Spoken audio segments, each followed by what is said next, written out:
My name is Nastasia Walsh. I'm a program manager at the National Association of Counties. I'm going to be moderating today's webinar. As those of you know, because you signed up for this, this webinar is part of Stepping Up, which is a national initiative to reduce the number of people with mental illnesses in jails. And Stepping Up is a partnership between the National Association of Counties, the Council of State Governments Justice Center, and the American Psychiatric Association Foundation. And we receive generous support from the U.S. Department of Justice, Bureau of Justice Assistance, and other private sponsors to do this work. So just before we begin, I'm going to go over just a couple of technical details just to make sure that everybody can view the webinar and hear everything correctly. So everyone knows the webinar is being recorded. It'll be posted on the Stepping Up website for viewing later under the Stepping Up Toolkit. Also, you should be receiving an email tomorrow with a link to the webinar recording, also from the GoToWebinar software. To the right of your screen, you'll notice there's a control panel, and in this panel, there's a questions box. Feel free to submit a question at any time if you have any questions about the content of the webinar. We'll get to that during the Q&A at the end. If you have any questions or concerns around I can't hear or I can't see or any sort of technical questions, then we will respond to you in that box privately. If you want to have a better view of the presentation, you can click on the small orange arrow, which is in the top left corner of your dashboard. So as part of the Stepping Up launch, the partners ask counties to join the initiative by passing a resolution or proclamation committing to creating a sustainable plan for moving forward with reducing the number of people with mental illnesses in your jails. And so just a really quick update on this. As of this morning, we have 451 counties that have submitted resolutions to us to join the initiative. The counties span 43 states and encompass about 135 million county residents. So you can see a full list of all of the counties that have joined Stepping Up on the website. Just go to stepuptogether.org, click on the counties, and you'll be able to see a full list by state of all the counties that have joined. On that site, you can also download a copy of a template resolution.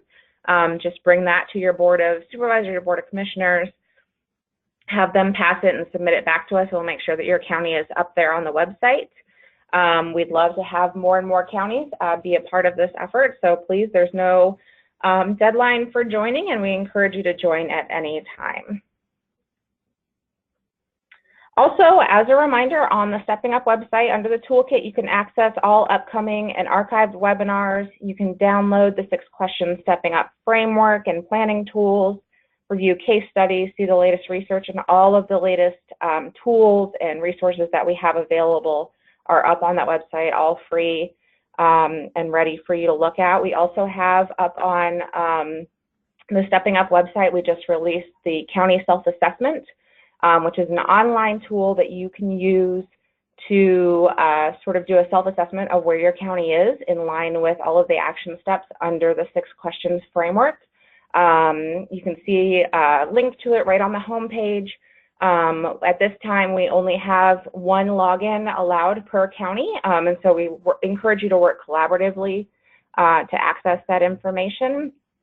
The other thing that you can do when you use a self-assessment is sort of track your progress with the self-assessment, and you can also use it to compare how you are in your county with other counties that are part of Stepping Up that have filled out the form. So please go ahead and check that out as well. That's the newest resource that we have through Stepping Up. So we encourage you to look at that. Upcoming activities. So this webinar is on key measure number 2. In October, we'll do the next webinar, which is going to focus on key measure number 3, which is on increasing connections to treatment for people with mental illnesses. And we're going to do that, like I said, on October 25th at 2 o'clock. You can register for that webinar on the Stepping Up Toolkit. So please go ahead and do that as soon as you get off this call so we can hear from you on the next webinar. Also, just a reminder that all counties that have passed a Stepping Up resolution are welcome to join our quarterly small network calls. So these are calls for rural, mid-size, or large urban counties, 3 different calls that we do quarterly. really as a way to network with your peers of similar sizes. And so the next calls for those are actually starting next week. And so if you would like to join those or you're not already part of them, just shoot me an email. My email is going to be the very end of this presentation so that you can get signed up on those. And just a reminder, if you're not already on the Stepping Up email list, make sure that you're part of that so you can get all of the latest resources as they're ready. Now I'm going to turn it over to Maria Fryer, who is a policy advisor for substance abuse and mental health at the Bureau of Justice Assistance at the Department of Justice, to talk about a little bit about BJA's interest in stepping up and what's been going on over there. So Maria? Great. Thanks, Sonia. Hi, and thank you for having me today to say hello, let you know that the Bureau of Justice Assistance supports the work that you're doing through Stepping Up, and this initiative is a great priority for BJA. We've learned so much through all the work that you do on a daily basis to inform our program and policy work. When you gather and learn from collecting and analyzing baseline data, it helps to move the entire field forward, and we are so grateful for all that you do.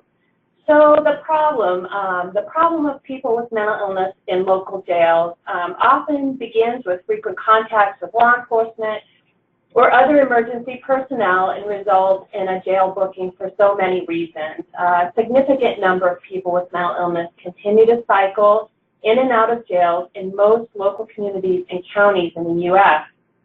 We know it will take a multi-pronged approach that involves planning, training, thoughtful policy and practice involving so many community members to reduce the number of people with mental illness in jail who would be better served in community, perhaps through treatment or other wraparound services when appropriate.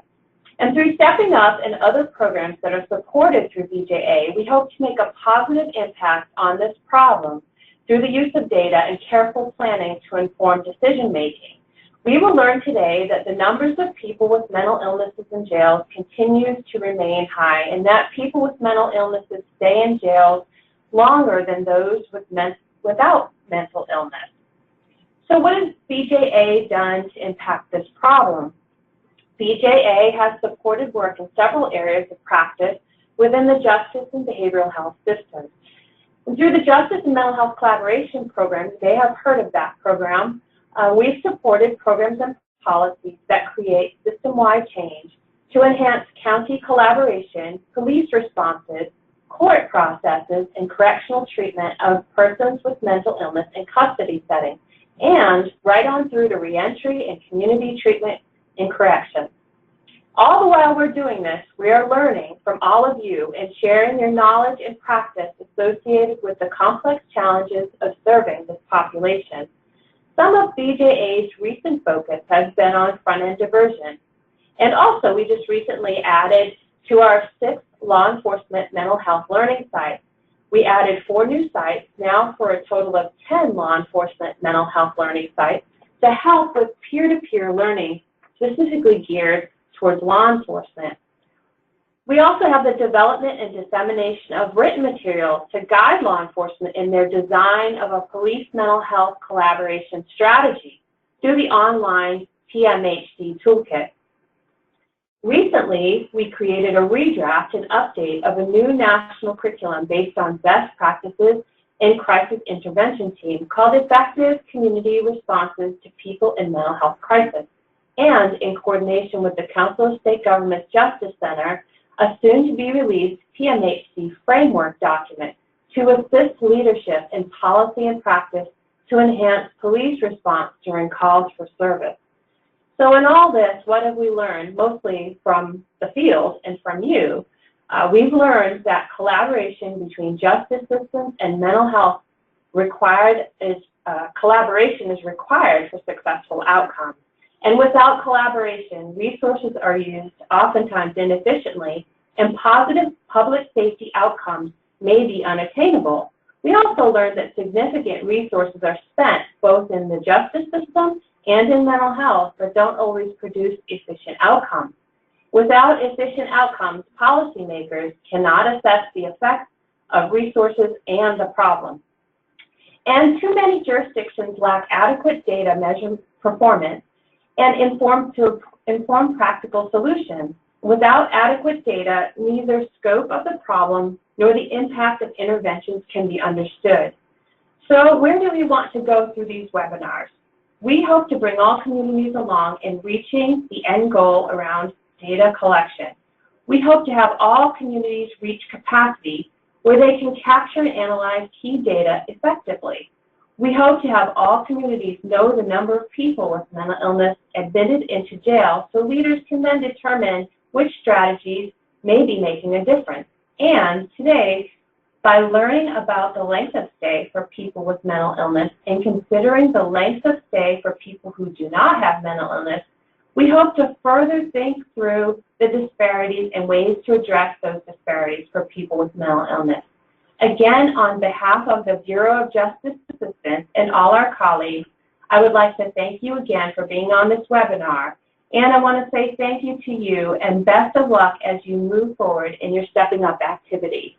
Thanks. Back to you, Nastasia.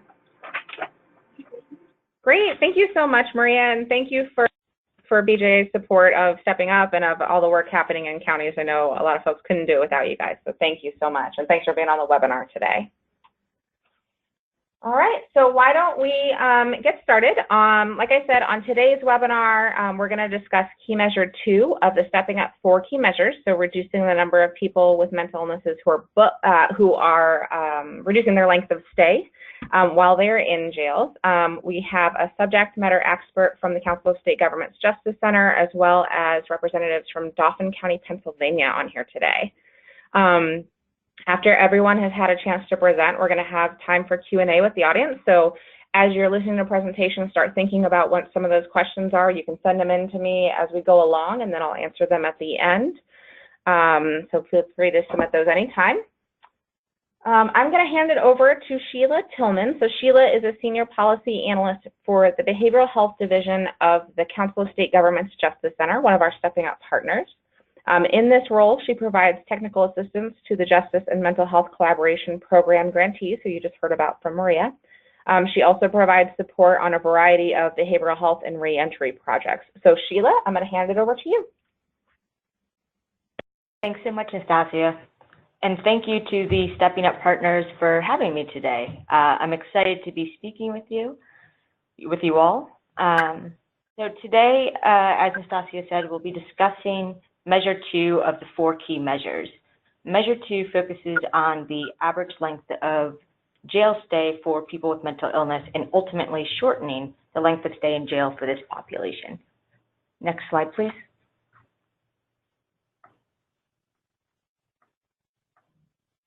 We know that there's an overrepresentation of people who have mental illness in jail facilities.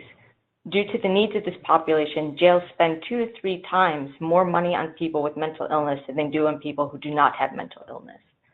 That's a significant difference in cost, especially since many of these people have committed minor and non-violent offenses.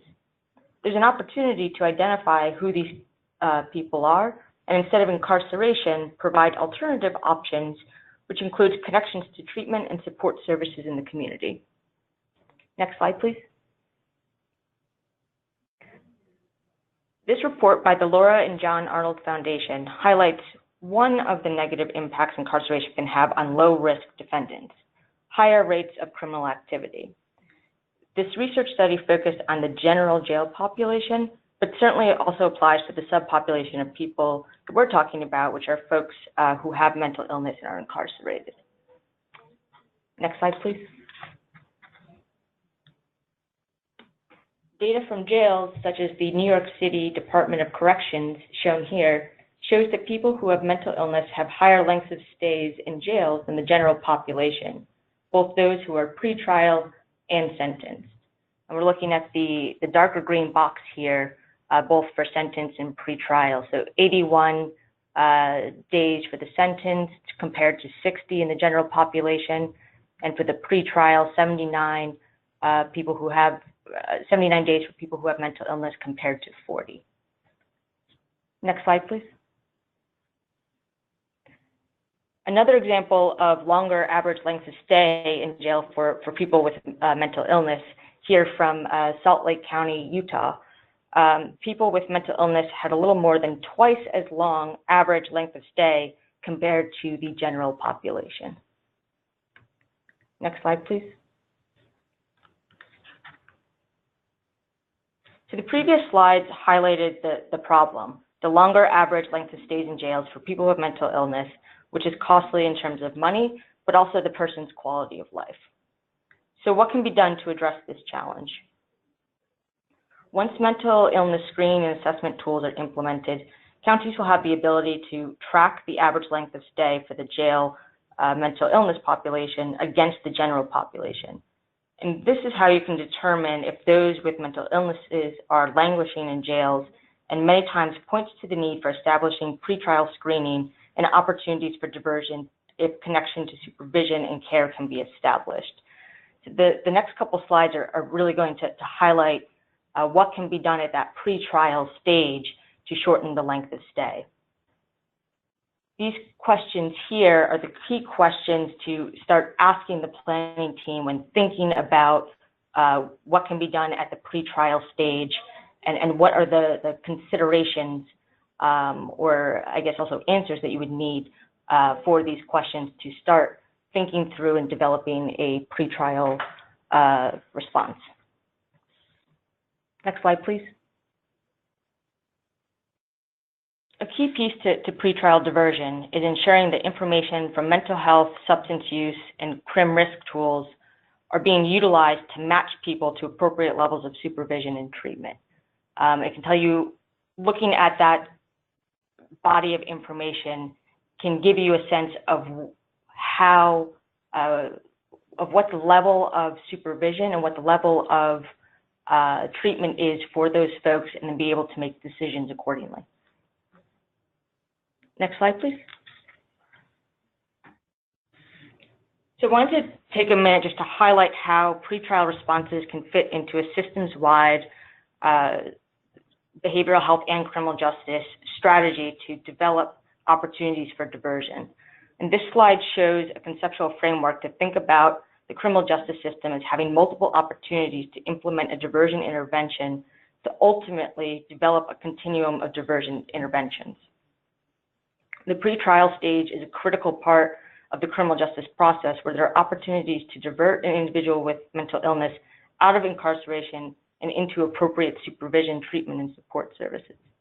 In theory, pretrial release and/or diversion would lead to shorter lengths of stays in jails for this population.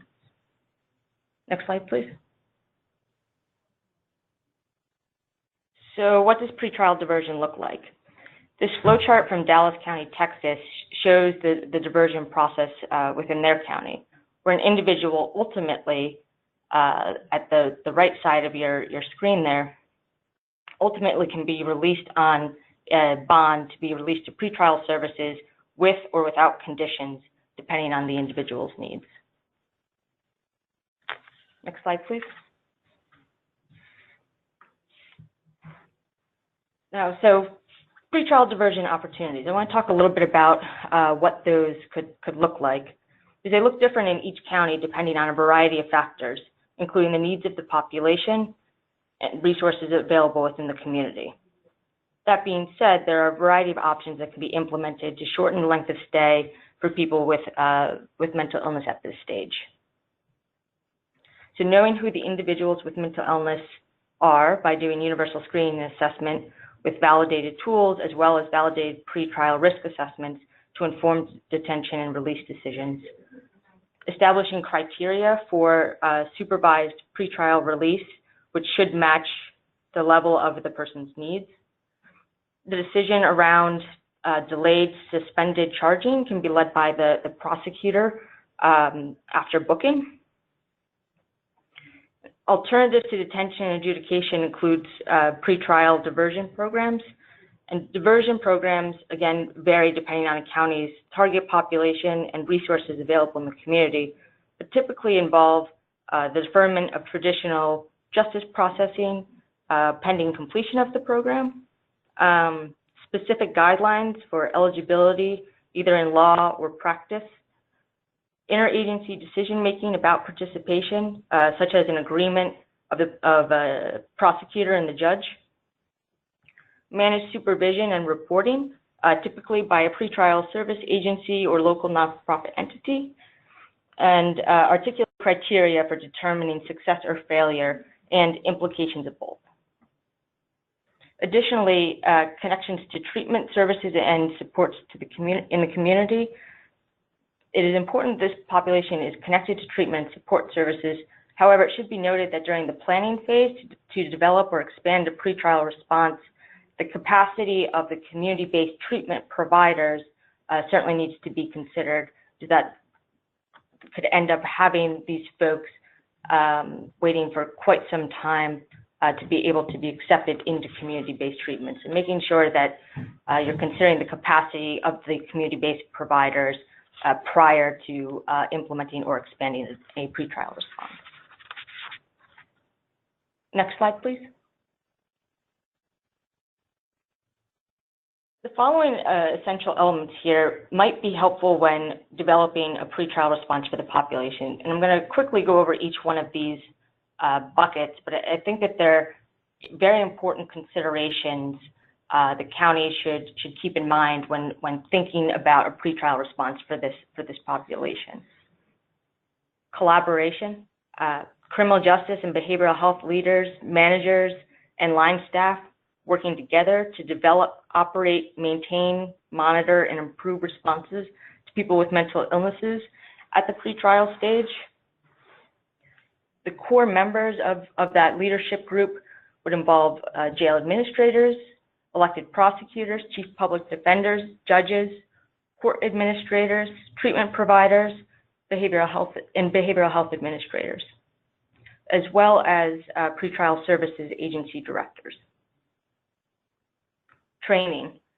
Criminal justice and behavioral health stakeholders are familiar with legal and evidence-based practices for pretrial release, supervision, and diversion, basic concepts in both pretrial justice and behavioral health, and specific skills relevant to their professions. Release and diversion options. Judicial officers and other stakeholders use a range of mechanisms for quick and appropriate pretrial release and diversion. Informed decision-making. Judicial officers receive information that is shown to be relevant to defendants' probability of success on release to inform their decisions about release and to set the least restrictive conditions to ensure appearance in court and protect the public. Diversion is made available based on and defendants make informed decisions to participate. Quick and appropriate behavioral health and support services.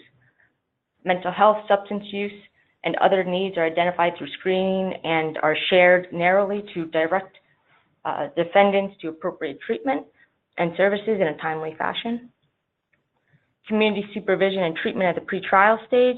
Criminal justice and behavioral health stakeholders work together to support defendants' adherence to conditions of release and progress toward recovery, and to minimize future involvement with the criminal justice system. And data collection and evaluation.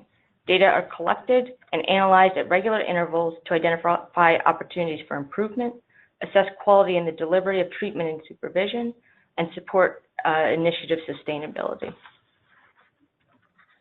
Next slide, please.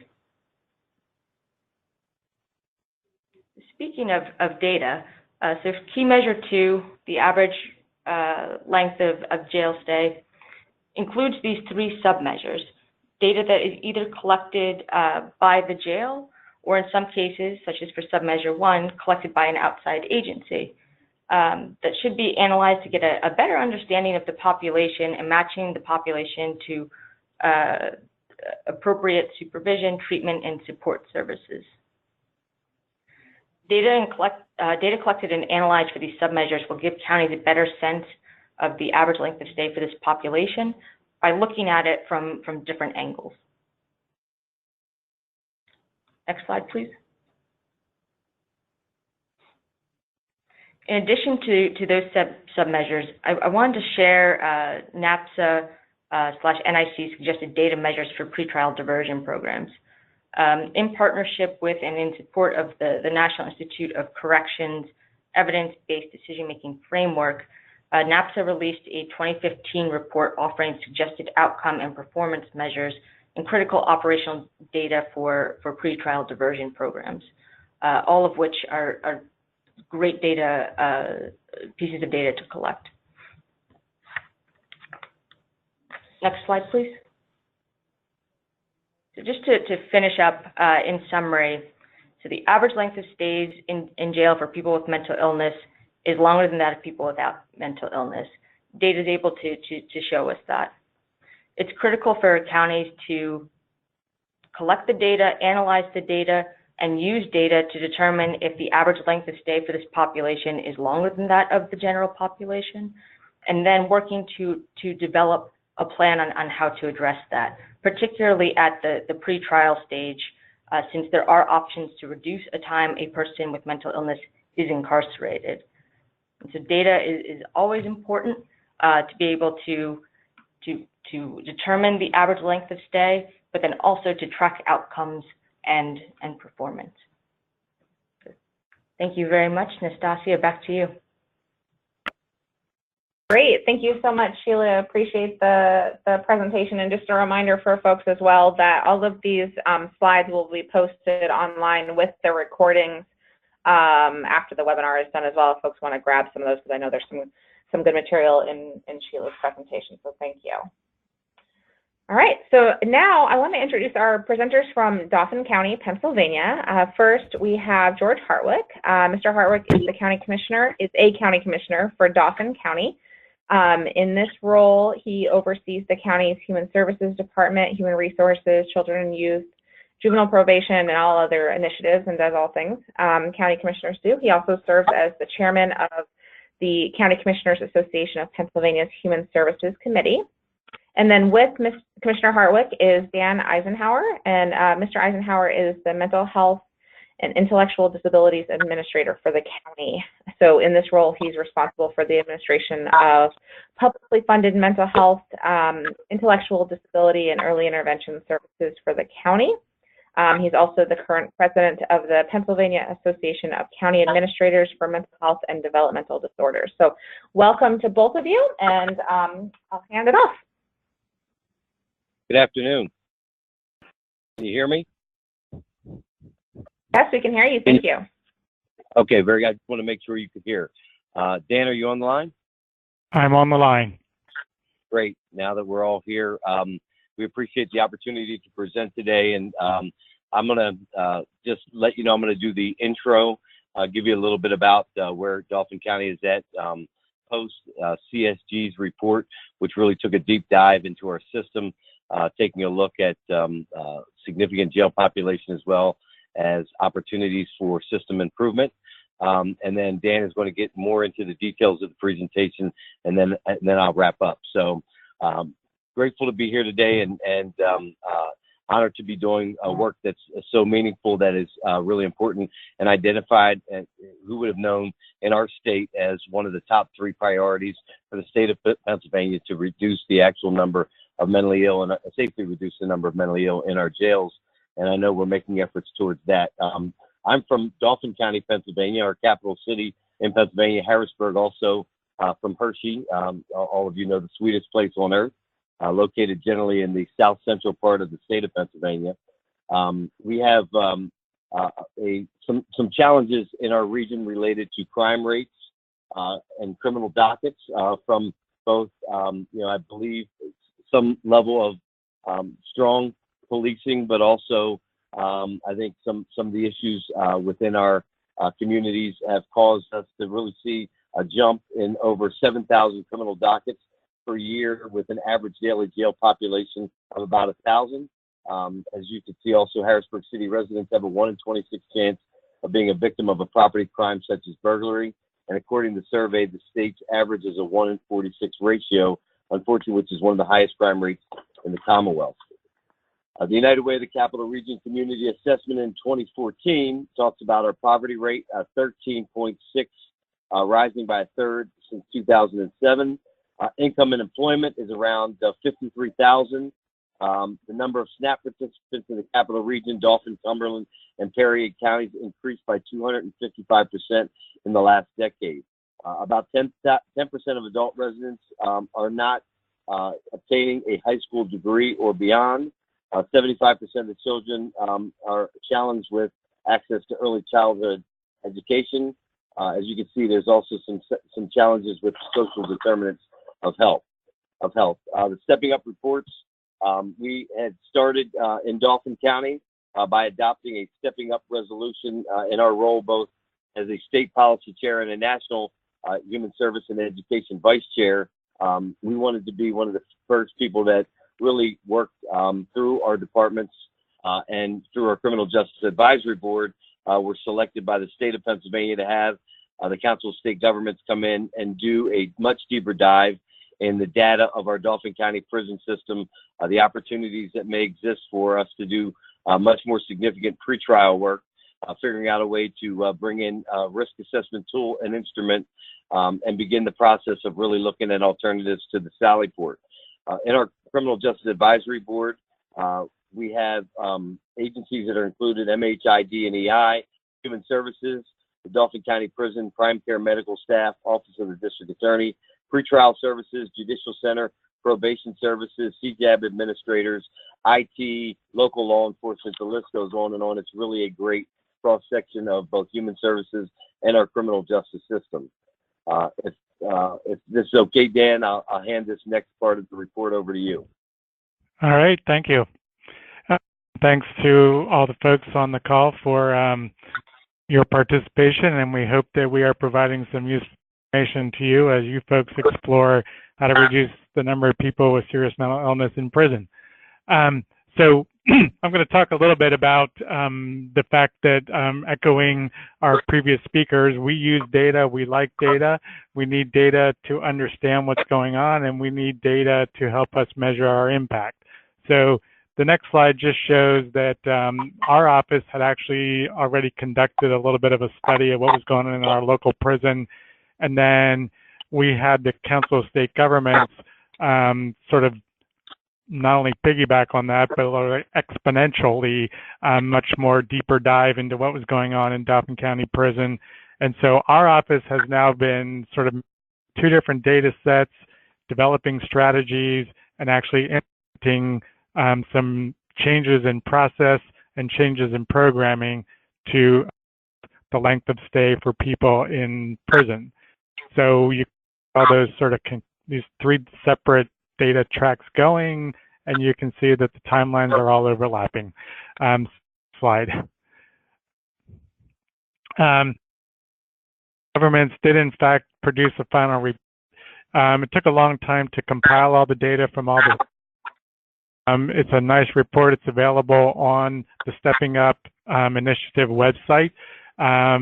It's got all kinds of data analysis, and it also has what I think is most important is recommendations for how we can address this problem. So just note for the folks on the call, you can access that full report at the Stepping Up website. Next slide. So ahead now, this is the problem, and this is the area that we have been focusing on. So in 2017, the Dauphin County Mental Health Program and our contractor providers and our prison staff and our pretrial staff and our probation staff started taking a different look at how we can try to get people out of Dauphin County Prison, people with serious mental illness out of Dauphin County Prison earlier than we would have. So we instituted a policy where we know we literally check the database daily, and we cross-reference that with our database. And so we look at people who are with our publicly funded mental health system or people that had been active with us but who dropped out of service. And in 2017, in Dauphin County, that was 1,118 people who had a diagnosis of SMI and who criteria to be assessed for a diversion plan. So the number one disposition, though, was 306 people released from Dauphin County Prison before we could even do an assessment. And we'll talk about that a little bit later. Those are people that probably should have never been put in prison in the first place because it was either a low-level charge and or they probably should have been offered bail as an alternative at the front door. That's a separate initiative that Dauphin County is working on, but in practical terms, that means that those individuals' length of stay was probably less than 5 days in Dauphin County Prison because that's about the longest it takes for us to get to an assessment. The second highest disposition was people were actually eligible for jail diversion. Then you can see that we had a bunch of people that were not eligible for various reasons, either because of the severity of their charge, or were in fact being transferred to another criminal history like state prison or federal prison. We also had some people who turned out weren't actually seriously mentally ill on a second look. So those are some of the reasons why people were not eligible. But a key indicator is at the very bottom. Of the 212 people that were found eligible for jail diversion, 77% of them were actually put in prison on a parole violation, which is important because we are working with a population of recidivism. So of those 212 people, about 32% of them, but the overwhelming majority were technically, they were being put back in prison not because of a new crime, but because they were not complying with the conditions of parole. So, next slide. Kind of reframed for us what we need to work on. But going back to the Council of Governments report, and then this is kind of an overview of what I think is a theme from the previous two presenters. So we literally took a look at every single person that was released from Dauphin County Prison in 2016, along with the Council of State Governments. People with SMI represented 16% of the population in prison, way higher than the national average or national data, which of prevalence, which 5% of people in the general population with SMI. Slide. And again, people with SMI in Dauphin County Prison have longer length of stay. So if you have SMI, you were probably in Dauphin County Prison for about 98 days. That's way longer than a person with no SMI, which is the dark blue box, which is 70 days. And if you put them all together, it's 75. Next slide. So this is like a more important, deeper dive at the data of people in prison. So if you look on the left-hand side at the bottom, those are low risk of state governments did a risk proxy type of charge and charge history. So even people with SMI who are considered low risk had a much, much longer length of stay in Dauphin County Prison than people who are not seriously mentally ill. 116 days is just way too long for a low-risk offender to be in Dauphin County Prison. And then you can see the data for the medium risk and for the high risk. And it's interesting that they were so disproportionate on the low-risk individuals, and so we're mostly targeting our efforts. Please. And then again, I had talked about SMI tend to be a recidivism population. So here is our actual data for the group of people that were in Dauphin County Prison in 2016. The people with SMI have been in Dauphin County Prison almost 7 times bookings in Dauphin County Prison, whereas the not mentally ill population was just about 4. So once again, very disproportionate as far as recidivism factors. Next slide. We talked about it a little bit.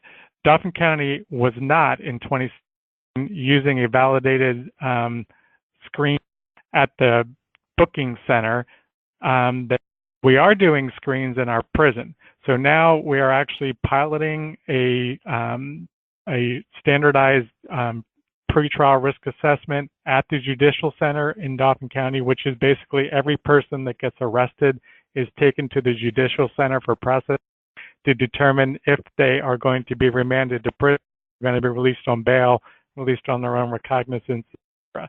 So we were not using one in 2016. We are piloting one now. And we are using ORAS throughout the prison system, and we are using it in adult probation. And so now we're actually our pretrial department is again implementing a risk assessment. So that is with our front door conversation. We're trying to divert people from Dauphin County Prison. Next slide, please. Again, the big overview is we had an awful lot of data in our Council of State Governments report. We know that people with serious mental illness go to prison too often, they stay in too long, and we also know that in Dauphin County, many people there on parole technical violations. Most often, actually, a failed drug screen is the #1 reason. So this gets us to, like, who are we doing, or who are we serving, and what does mental health or co-occurring programming need to look like? So our office has been involved in trying to develop a treatment program that is aimed at serving people in the criminal justice who are seriously mentally ill, they have co-occurring drug and alcohol disorder. We also know that most people in prison have a trauma. And I was at a conference in Pennsylvania where they were now beginning to talk about the fact that many adults and many juveniles that are in juvenile detention centers or adults in prison also have a significant history of traumatic brain injury. Actually, the majority of people with SMI who are in prison probably have a brain injury. So this has all kinds of treatment implications when we're trying to reduce recidivism. So basically, we've identified that this is a very difficult population to serve. They have many things going on. And so what we're trying to do is figure out a treatment program that will reduce the criminal behavior that leads to reincarceration. But since people may have a traumatic brain injury and they have SMI, traditional justice approaches that rely on cognitive behavioral therapy may not be very effective with this population because they may not respond to typical cognitive behavioral therapy interventions as much as non-SMI individuals. We also know that we need to do a different engagement strategy from a case management and a treatment perspective. We need to use motivational interviewing just to get people engaged in treatment. And we also know that a structured or rigid group format is not likely to be successful. And I apologize, it looks like the little reference at the bottom of my screen might have got chopped off, at least from what I can see. But when you get the PowerPoint, you'll see I do have a reference for some good resource material that sort of talks about these multiple complex conditions that we're trying to develop a treatment program for. Next slide, please. And again, meeting the challenge, we're working efforts at the Judicial Center on the front door. My office has now given access to our, they can see just one screen. They can't see the whole database, but they can see one screen of our mental health database that just basically lets them know whether or not someone that is presenting post the Judicial Center, whether or not they are involved with the case manager or they were. And so we can do a lot of real-time now intervention to try to prevent an incarceration because we can involve a mental health case manager, hopefully come up with a diversion plan, and or if someone was open with our system and needs to get re-engaged in mental health services, pretrial staff can work with the case management unit to help get people re-engaged in services and provide alternatives to incarceration. And as I said, we also know that our second, or probably our primary issue is reducing technical violations. So we're working also with our adult probation staff to, they've always had what's called a specialized mental health caseload. But what we discovered is we weren't actually matching the right people to the specialized code. If we go back a couple of slides earlier in this PowerPoint, you see those what I call the dark blue boxes of the population, which are people that are medium and high risk offenders who are co-occurring. Those are the people that we are now working with probation to make sure that the specialized caseloads are comprised of the medium and high risk offenders who are co-occurring SMI. So we're basically aligning our case management and adult probation efforts to address the dark blue boxes. Next slide. I think I already covered this. This is somewhat repetitive, but we are working now on the pretrial risk screening and, like I said, working on a co-occurring treatment program to address our most needy population and the people that keep reoffending and going back to Dauphin County Prison. And the county is also working on developing a dedicated position and employee that will sort of be the point person to make sure that all of our various departments work together to achieve the goals of the Stepping Up initiative. That includes the interventions, the data, the monitoring of the data, and the monitoring of the outcomes. And next slide. And I think I'll turn it over back to Commissioner to wrap it up for Dauphin County. Yeah, and I think you hit on the majority of the points pretty well. And while we have a lot of initiatives going, I think the one that you placed at the end to being in our roles, and as you could tell, Dan, both in the leadership role in the state and the country, and the challenges making sure our staffs, their tires are not flat on their truck. So we are going to really bring a new staff person in to really report to the courts and to the DA and also the Criminal Justice Advisory Board, who has a background in mental health, was a former worker at our case management, our mental health case management unit. But I think the buy-in from the judiciary, along with this new risk assessment tool, and then what's going to need to be done to create alternatives to the Sally Port, the opportunities to do some level of crisis response along with the police, as well as the implementation to our magisterial district justices, who are all independently elected and not trained. They're not lawyers, but they're deciding at the pretrial level how to set bail and doing it on a subjective criminal rules and procedures piece, which, as you can see, the low-risk individuals who have serious mental illness are more than likely have real issues financially. And quite frankly, we should be at the front end of the decision, making that bail reform a priority and not having it cost more money or putting individuals in prison because they are unable to post a arbitrary bail amount which has no association with risk. While this report was very revealing, we also know that there's a lot of work to be done and appreciate the opportunity to present, as well as the work that Dan Eisenhower and his team have already done in mental health prior to CSG, and then the additional deep dive that CSG has given us to really take a look at structurally changing the system to be able to successfully and safely reduce the number of folks who have mental illness in our county jails. So thank you for the opportunity to present to all of you today. Great. Thank you both so much for your presentation. Lots of information there. We've already heard from a lot of folks on the questions box asking for slides. So just a reminder to everybody that the slides will be posted along with the recording on the Stepping Up Toolkit website and on the NACO website. So you'll be able to access those usually within 24 hours or so. So please go ahead and check back and you can get a copy of the slides from folks.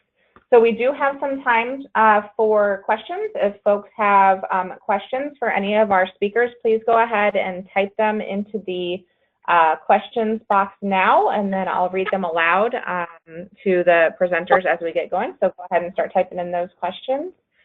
You know, I had a question just to sort of kick it off for, you know, Commissioner Hartwick, in your position. You guys have so many things to worry about in your county, everything from roads to bridges to your jail to your mental health. I mean, how did Dauphin County and the Board of Commissioners decide to prioritize this? How did you get all of your folks on board? Well, I think, you know, the idea of addressing this issue has become a topic that we have discussed at some length. If it was very easy to figure out in a non-complicated process, trust me, we have one of the smartest mental health and intellectual disability directors, I venture to say, in the country. I think the idea of really getting into the nuts and bolts, having a relationship with both our Secretary of Corrections and in our roles, both in leadership roles that Dan and I have, we understood that this is an issue that needed to be addressed. I know Dan had, they received a grant several years ago to take a look at doing some level of diversion when, along with the mental health court. But this really allows us to take an even deeper look at the data. We're also in the process of investing in an integrated approach to our data systems throughout all of human services, combining them and also trying to provide the same amount of data to our criminal justice, obviously de-identified data to some of the criminal justice folks, so we can cross-reference who's in our system. So I think this is tied together along with a number of initiatives that we've taken on, and we have a commitment to seriously reduce the number of folks who have mental illness, because we know the jail is not the place for them. Also, concurrently, we're getting ready to take over a significant space of the former state hospital in Harrisburg, and at that location, we've been in talks with other counties to talk about even the ability to have a forensic facility to deal with some of the many issues in waiting lists, to ensure that folks that are in our county prisons across the Commonwealth have alternatives for treatment rather than just sitting in prison systems. So we're not only looking at how we change our internal systems, but also providing hopefully additional opportunities for treatment for people who are criminally justice involved. And it's become a top priority for one of my fellow commissioners, Commissioner Hayes, who's also involved in the justice world, and myself in the human service world. The challenge is always, how can we get the courts to make it as big of a priority? And through the Criminal Justice Advisory Board, it's been really some good cross-convening. And I think having an employee that's responsible and reporting back to the DA and the courts will be very helpful in moving that part of our county government structure along. Mm-hmm. Great. Thank you. We have some sort of technical questions. These might be for Dan on this, but can you talk through, one, how you guys are defining mental illness or SMI for this work, and then how are you guys doing, what's your screening and assessment process look like in the jail to identify folks as they're coming in? What tools do you use? If you have a homegrown tool, what does that look like? Okay, I think I heard most of that. There's a little audio problem. It's like cutting in and out. I think the question was the definition of SMI, and then the second part was the types of assessments in prison. Is that correct? Yeah. What kind of screening and assessment are you doing in your prison, which for folks on the phone, prison to them is jail for most of the rest of the country. Right. And what tools are you guys using to do that screening? Okay. So the definition for serious mental illness that we use is somewhat unique to Pennsylvania, but there's the State Office of Mental Health and Substance Abuse, basically guidance on what Pennsylvania considers to be serious mental illness. The short version is it's major mental illness, schizophrenia and related disorders, bipolar and related disorders, major depression and related, some personality disorders, borderline personality disorder. And they also have to have some functional limitations. It's kind of technical, but it's like basically based on level of functioning and treatment history. But it's really, most of the people that we are identifying are people with schizophrenia disorders, major depression, and bipolar and related disorders.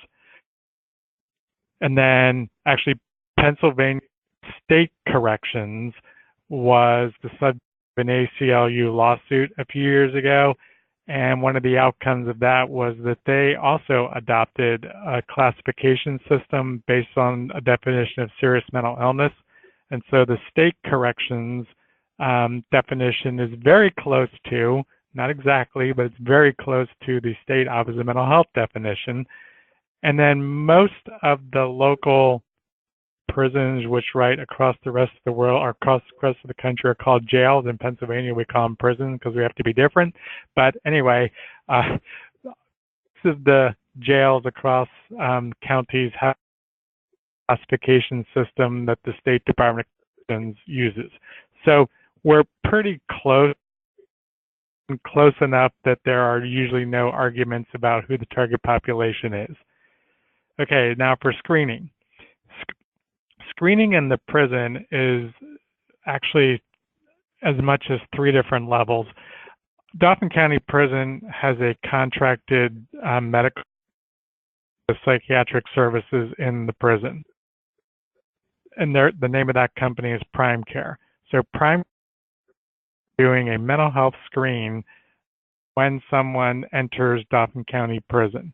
If the screen is above a certain score, 6 for females, for males, it turns into a referral to the psychiatric department of, they do a full assessment of an individual treatment needs, possible medication treatment, but that's all sort of going on, for lack of a better word, within the prison system or the jail system. On top of when the mental health program is aware that somebody we're serving or somebody used to serve is in Dauphin County Prison, we also send a community mental health case manager in, essentially an assessment that is ultimately aimed at answering 3 basic questions. Are you willing to work with us to develop a diversion plan that we can present to our diversion enrollment team? We validate a person's serious mental illness and their need for treatment, and then they develop what amounts to a quote-unquote community service plan, or what services a person will be interested in pursuing if they are released from prison. And then the combined prime information and community mental health case manager is presented to a diversion team in the county that is comprised of the district attorney's office, public defender's office, mental health professionals, court professionals, and pretrial services and adult probation. And if there is consensus among that team that a person's eligible for quote diversion, then they pursue a judicial response to basically mitigate, or they come up with some way to release the person from prison. Sometimes it's reduced charges, sometimes just removing bail, sometimes it's an outright time served is sufficient, but basically it becomes a court process to get the person out earlier. Okay, great. We've had a flurry of questions come in since you guys started talking. We're not going to be able to get to all of the questions today, just so I'm warning folks who sent in a lot of questions, but we will be able to send these questions off to our speakers as we go. But I do have time for some more questions here. So one of the questions that came in was if you could talk a little bit about how the county was able to share some data from the mental health database with pretrial staff, if you guys are using releases, or if the mental health case managers are in-house, or how is that information being shared on individual levels?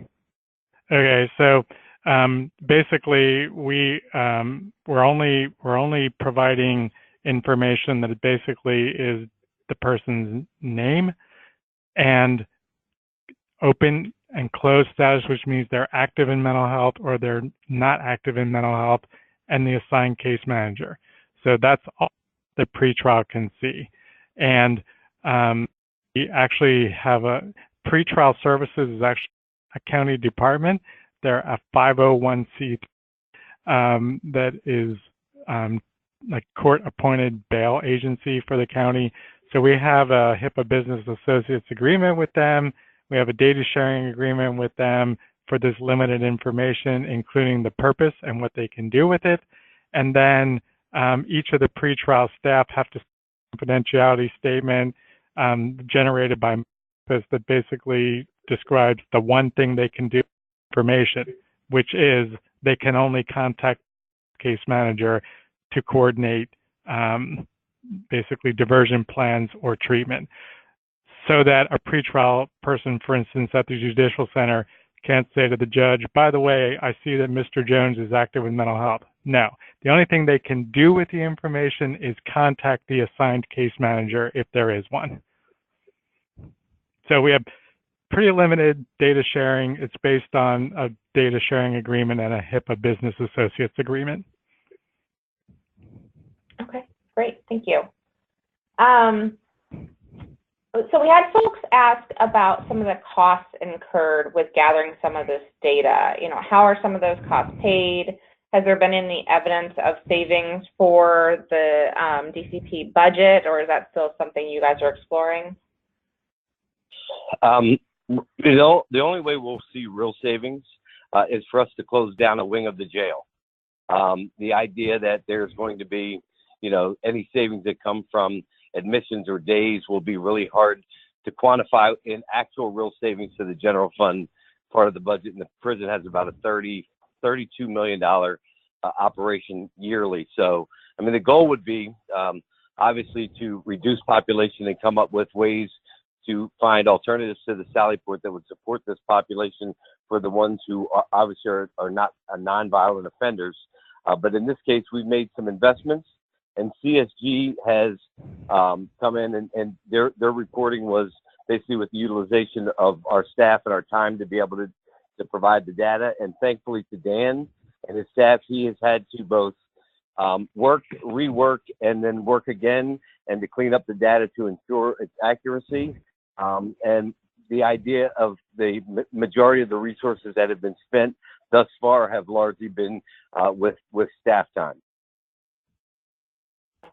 Yeah, this is Dan. I would second that.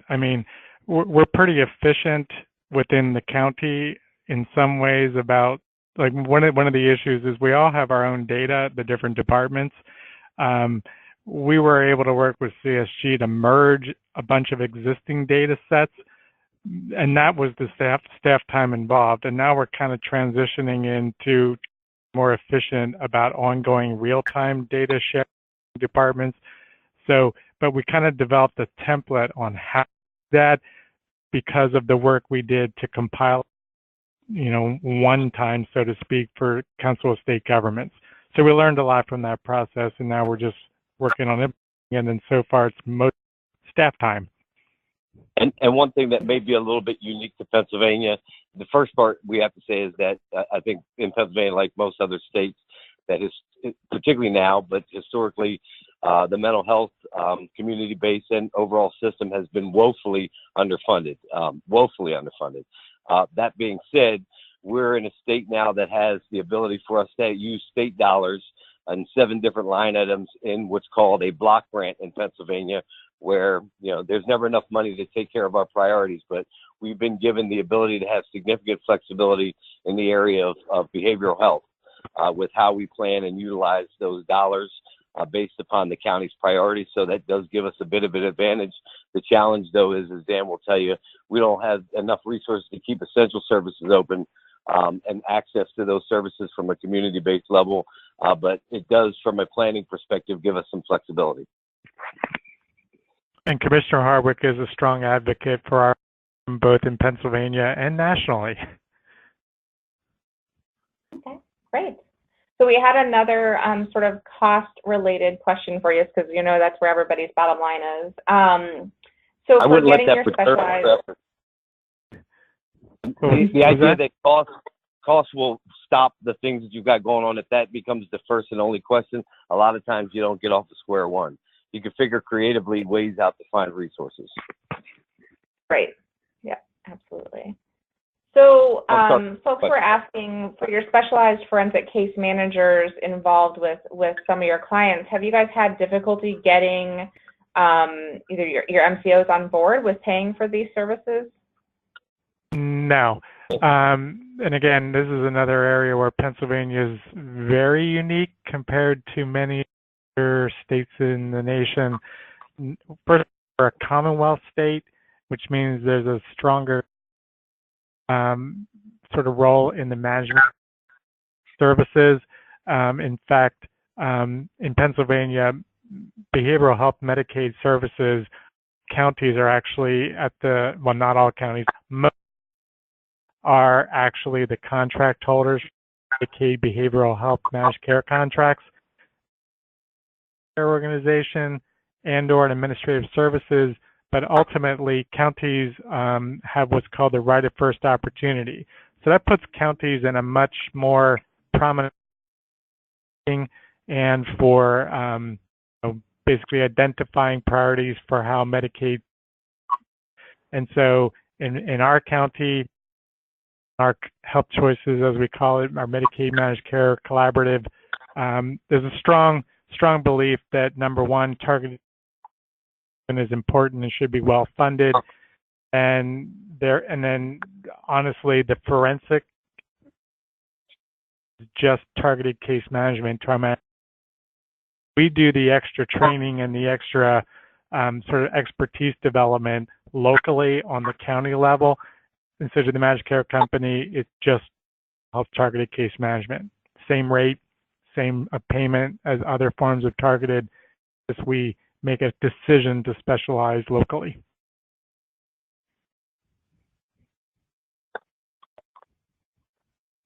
Okay, great. So we had another question sort of unrelated to that, but we know that, we've heard there's a lot of, county leadership from county officials on there. What are you guys doing about public relations and public education on this issue to get your constituents and your residents on board with what you guys are doing? Have you had any pushback on that, or how are you communicating about that to getting folks on board? We've been, again, with the announcement of the CSG report, we held a meeting for its findings with the Criminal Justice Advisory Board in front of the Board of Commissioners, but we also held a public meeting for the ability to engage residents at a local area community college.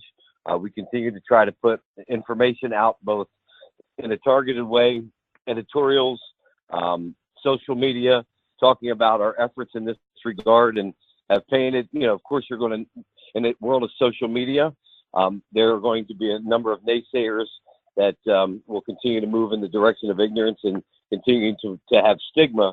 But from our perspective, we've been trying to message about the opportunities, the potential of savings, and the importance of treatment and treating folks humane, and rather than putting folks in institutions where they're not getting help, and the idea of redirecting those resources to provide help in an alternative setting around the jail. We've not gotten much pushback at all from the general population, and continue through media efforts and targeted ways to do outreach, continue to have that as one of the county's top priorities.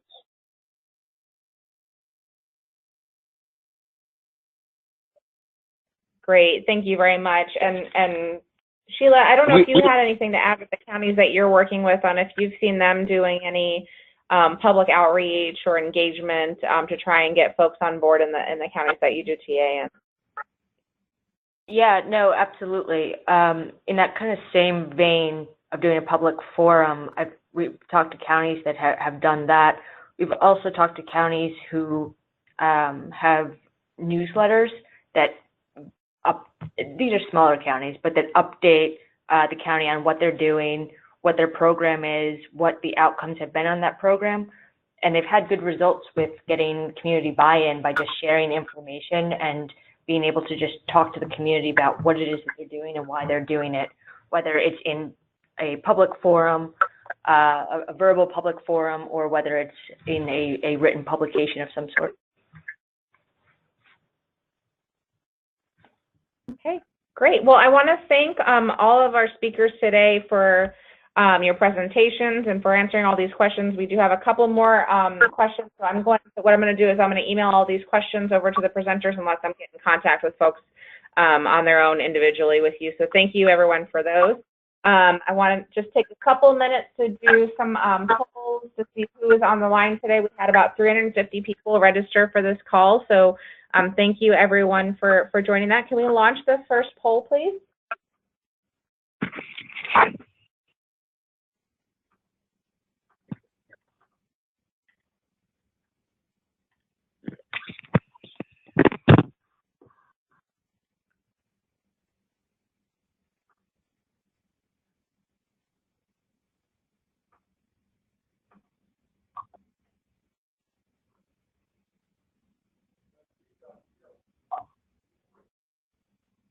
Great, thank you. And why don't we launch poll number 2?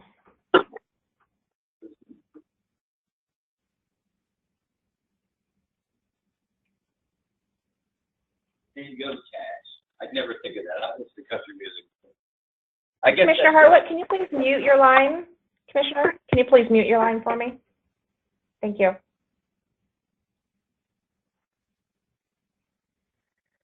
Great. Can we show the results of this poll? I just think this is a really interesting one for folks on the line, just to see who else is on the phone with you. I mean, we've got a pretty even split between some of the rural counties, mid-sized counties, and larger, more urban counties.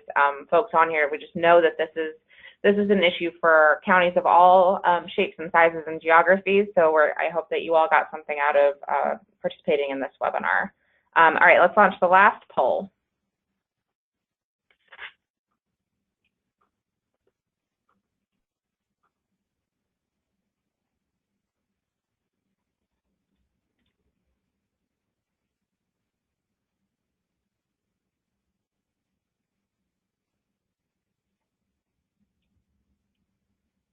Great, thank you very much. We've got about 65% of you who have passed a resolution, so thank you. For those of you who are unsure, make sure to check out the Stepping Up website under the counties, and you can see if your county is part of Stepping Up. So thank you all for participating in the polls here. Just a reminder that our next webinar on key measure number 3 is going to be on October 25th at 2 o'clock Eastern time, and you can register for that on the Stepping Up Toolkit website. So we hope you'll join us for that one. Here's the contact information for myself and our Stepping Up partners. Please feel free to reach out to us at any time if you have any questions or suggestions about the initiative.